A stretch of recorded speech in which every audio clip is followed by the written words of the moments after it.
Hey Garrett, this is Joel. Sorry this took me a couple more days to get to you. This is back on July 9th.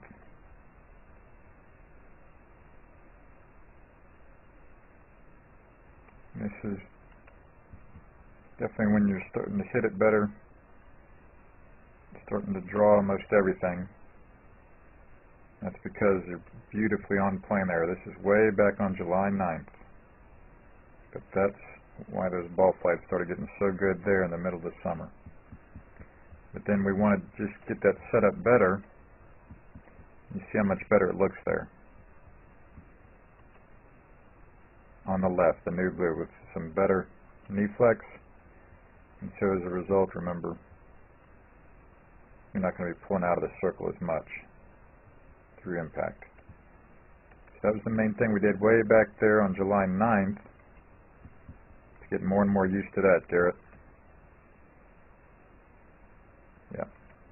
So much more consistent ball flights as the summer went,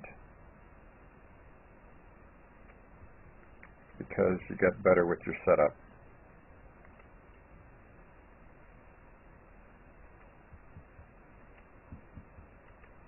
So these are all these swings back on July 9th. Just as a refresher. Now that didn't look too good, did it?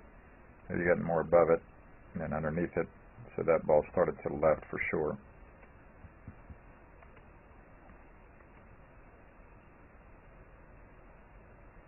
And this is when you're having trouble pull hooking it a little too much. So that's why we worked on getting it started to the right. You can see how that one's going to tend to start to the left more. When you're above that line and underneath it there, right? Like you've understood very well this year, Garrett, that's going to tend to make that ball be the pull hook.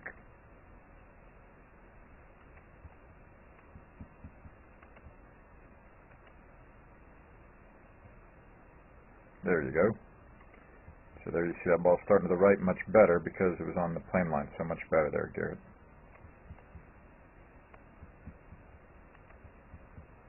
So you hit a bunch of balls this day on the video just to make sure. There you go, man. As weird as that felt, that really helped you hit it better the rest of the summer. There you go. See how much better those ball flights are than they were at the beginning of the lesson.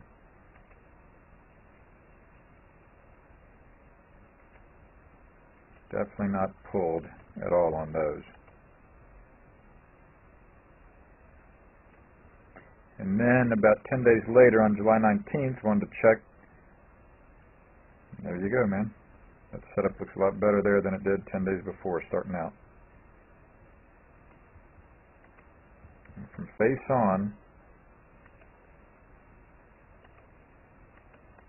what we know is there's still going to be a whole lot of hand action there, but I didn't want to fool with that in the middle of the summer there for you during your high school season there and during your summer tournaments. But you can see how that's quite extreme there still. And so you went through your fall season, and then this was about a month ago, back on November 16th.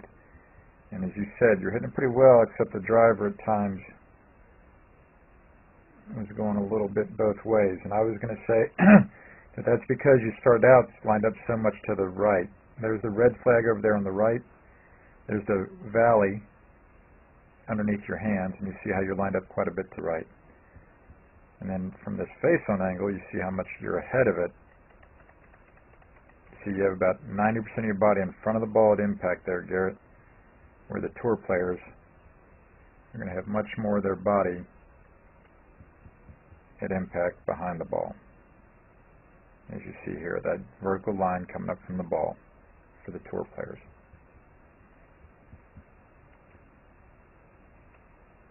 And there you're straightened up with the shaft on the ground, and that's going to make, especially the longer clubs, more consistent. And then I want you to get your ball flight or your ball position better, to get that ball more forward in your stance instead of being so far behind it. And now you see, instead of being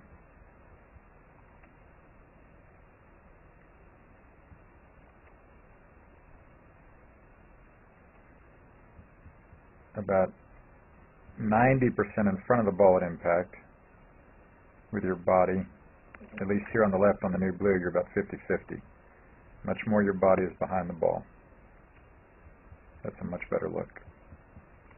And at first they were getting pull hooked more, which makes sense, which is totally logical and to be expected. But there you go, man. You have about 60% of your body behind it there. And they were going high, again, because of those overactive hands. High and to the left is where they're going to tend to go with those overactive hands. But we couldn't work on that until you get your ball position better. So again, the path of the club head on the downswing is pretty good there. Could have gone a little more to the right.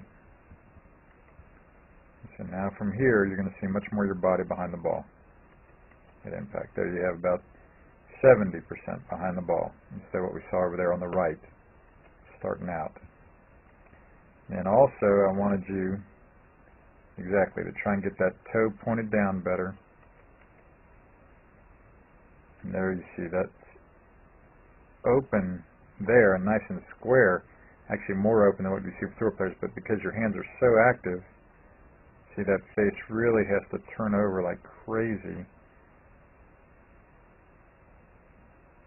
through there, through the downswing. So now you would feel like you don't need to turn your hands over so much. And as you said when I talked to you at the beginning of our lesson on Saturday, you said you felt like you were hitting the ball straighter without hardly even thinking about it. And there was the first one on Saturday. So that head's getting better as the season goes there, as you can see, Garrett. Now here at impact, remember this camera angle was off, so we want to do another one. But now here at impact, sure enough, you have about 50% of your body behind the ball, and those hands are much calmer through impact, and you didn't do anything really to consciously work on that the last couple of weeks. You just kind of kept watching the ball flights. A couple times you did get to hit balls. And that's good news there, man, about that head not being pulled back toward your heels so much through the impact area, largely because of the better ball position and now because you're trying to keep your legs more solid. Remember, this is you trying to feel like your legs aren't moving at all. But you see how that looks so much more solid than what we would see in the past with those legs moving around so much.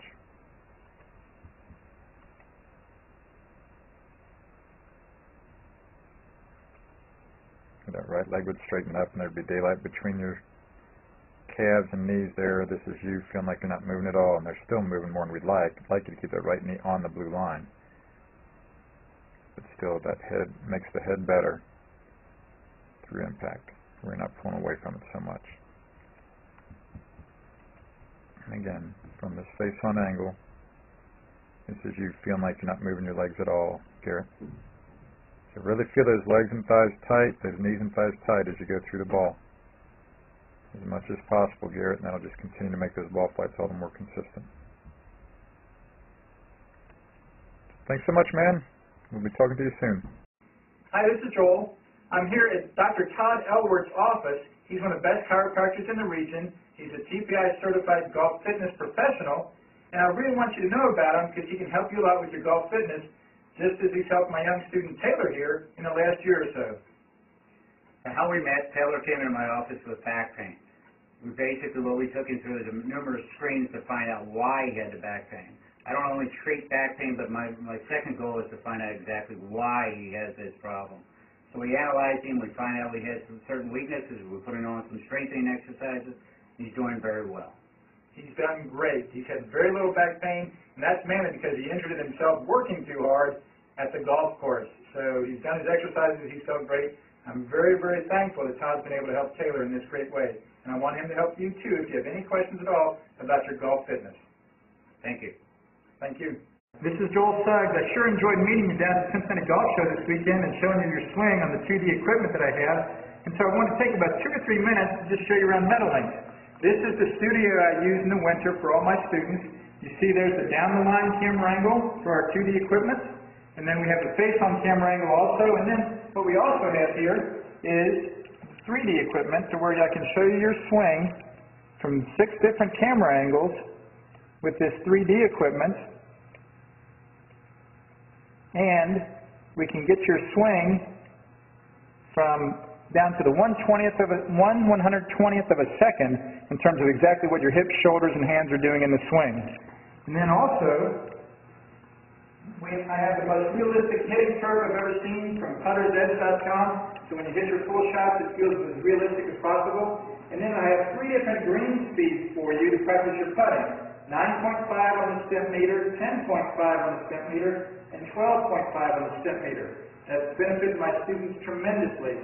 And then also I have a lot of learning aids like this Smart Stick. You can see the rest of those learning aids over here in my bag that we can work on to help you learn at a certain field in your golf swing that you and I both want. And then also I help my students a lot with their equipment through the winter. This is a frequency analyzer where we twang your club and it gives us a reading here. And then also we plot your whole set, each club on these lines to see if the set is really matched or not. Quite often they aren't, and it helps my students tremendously when they find out what clubs are the offending clubs. And then if we get tired of being indoors and we want to go outdoors and hit some, we can do that. It's my daughter.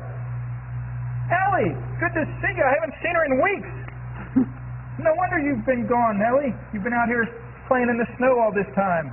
But this is our natural turf area. This is closed until April, as you can see. But it's a fantastic area where we can step outside and hit some balls and get some real ball flight.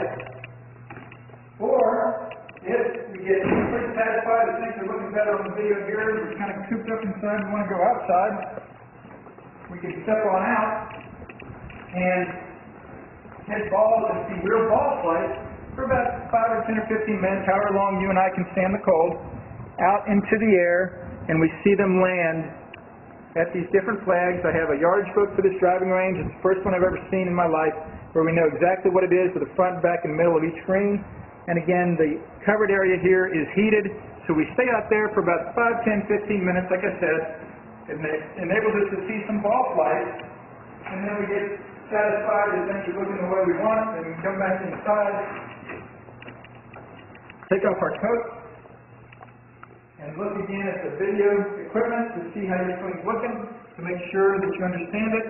And then notice too, my exercise ball up top here, and then also, so I help my students a lot with their fitness through the winter, and then I will help you also with your sports psychology, with your golf psychology from the golfpsych.com people down in Texas. That's helped my students tremendously a lot over the years too.